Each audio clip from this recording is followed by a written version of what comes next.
My overall vision for a thriving Edmonton is that we need everyone belongs to Edmonton, that building an Edmonton for all of us. That is the slogan for our campaign.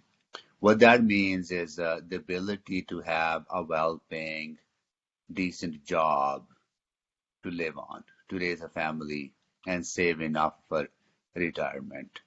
What it means that the ability for people to start and grow their businesses in Edmonton. That means the ability for someone to have an idea, turn that idea into a tangible thing with the support from the community, as well as tackling systemic issues of homelessness, mental health, addiction, poverty, racism, and discrimination that Edmontonians are facing, and historical trauma faced by Indigenous communities because of colonization and residential schools. So my vision is to lift community working together to lift each other up, that we can live up to fullest potential. For me, public services are very important because when I look at my life, the reason that I've been able to succeed in Edmonton because I had access to public services like public transit, libraries, rec centers, the ability for me to use those public services to get around, find a find a job and go to school. I would not have been able to be successful without those public services. So for me, it is critical that public services are continued to be high quality, that they continue to meet people's expectations. And for me, city services are fundamentally important for the success of the economy and the success of our society. Uh, on public-private partnerships, I believe that public services should remain public because the purpose is to serve the public interest. That is the criteria that I apply when I look at partnerships with private sector, partnerships with nonprofit sector, or partnership with community. How do we get the value for money at the same time, keep our services public and focused on people and making sure that we are also serving and protecting the public interest. That's my focus has always been making sure that the quality public services that Edmontonians rely on remain affordable, they remain accessible.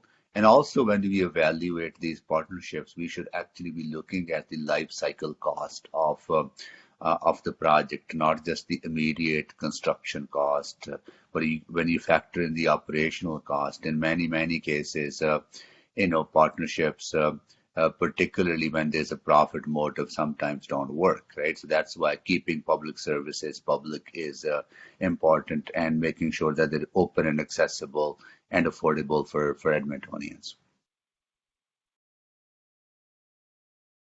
So when it comes to transportation, I believe in choice. I think Edmontonians who wanna access public transit should have access to public transit. That is why I am so committed to building the LRT throughout the city as well as improving our public transit system because it allows people an affordable way to move around at the same time, help reduce emissions and fight climate change. If people want to walk to work, they should have that choice. If they want to cycle to work, they should have that choice. If they want to drive to work, they should have that choice. Because a big city like ours and the transportation system should be integrated in a way that allows people to move around in a safe and sustainable way, and affordability has to be factored into that as well. So when it comes to election laws and fundraising transparency, we made a commitment that we are going to release the names of everyone who has made contribution to our campaign prior to the election day. For me, transparency and accountability is important. Unfortunately, some changes were made by the provincial government that allows third-party advertisements, and I think that is wrong. There should not be intervention in elections, and that intervention must be transparent and done in a way that people should know where the money is coming from and who's funding what campaign. So for us, transparency is absolutely critical. I am deeply concerned that issues of homelessness, mental health, addiction, poverty, racism and discrimination and historical trauma faced by indigenous communities have gone untouched and are unresolved for decades. One of the reasons I'm running is that I'm passionate about these issues. I believe that the opportunities that I had here and the ability to be on this land, indigenous land, Treaty 6 land, has given me so much to be successful. And I feel my fundamental responsibility to make sure that everyone is able to succeed. But people facing those intersecting issues are struggling. They need community support. And we need partnerships in order to help people get better and find sustained long-term solutions to these social issues. So I firmly believe that we need to build a community-based advocacy to convince this provincial government that investing in people should matter to them, that dealing issues of mental health, addiction, poverty, homelessness, and racism and discrimination should matter to them, that they should be funding trauma counseling and services that people can heal from historical trauma. So what I would propose to do that if I get elected, I will engage all Edmontonians, build a broader coalition of Edmontonians, then speak in one voice to this provincial government as well as to the federal government why Edmonton needs stronger support and stronger partnership to help Edmontonians succeed and build a thriving economy. Because I believe when your social fabric is broken, you can't really build a strong economy for everyone to succeed. As far as physical capacity of the cities is concerned, cities have only two ways to raise funds: property taxes and user fees. And both of those are not tied to people's ability to pay for services, right? So it is important that we have a thorough conversation with the provincial government that the property taxes that Edmontonians pay, they collect 30% of those taxes.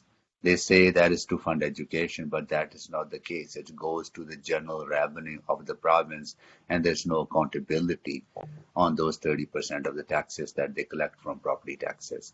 So I would like to have a conversation with province on that why should that money is being collected and how to better use that money to provide better services to Edmontonians and also build the capacity of the municipalities to tackle the challenges of financial sustainability. I believe that value for money has to be there, and we need to deliver. Hard-earned money that Edmontonians pay in their taxes must achieve the outcomes and the values that Edmontonians expect. I believe in running efficient quality services and making sure that our city is run as efficiently as we can possibly run it. But at the same time, there's a limited capacity for Edmontonians to pay taxes, particularly property taxes, because they're not tied to income. So I would like to have a conversation with the province on how a city's abilities can be expanded by province not collecting the 30% of property taxes that they collect now.